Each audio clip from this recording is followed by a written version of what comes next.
কুমড়ার ফুল ভাজবো। চাউলের গুঁড়া, কাঁচা ঝাল, বেসন ব্লেন্ডার করে নিয়েছি। এর মধ্যে লবণ, সামান্য হলুদ,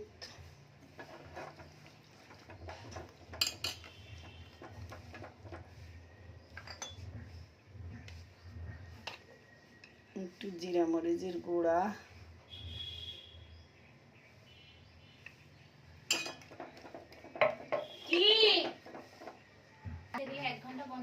এর মধ্যে একটা ডিম দিয়ে দেব।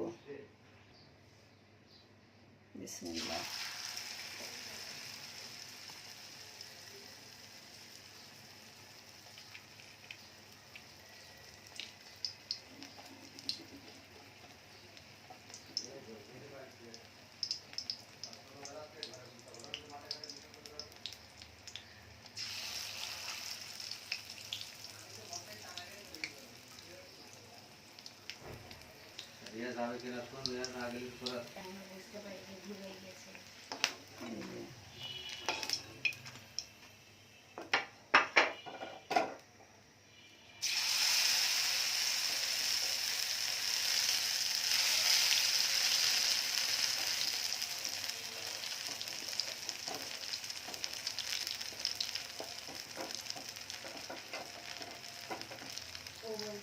এই যে ভাজা হয়ে গেছে ফুলগুলা, এই ভাজাটা কমপ্লিট।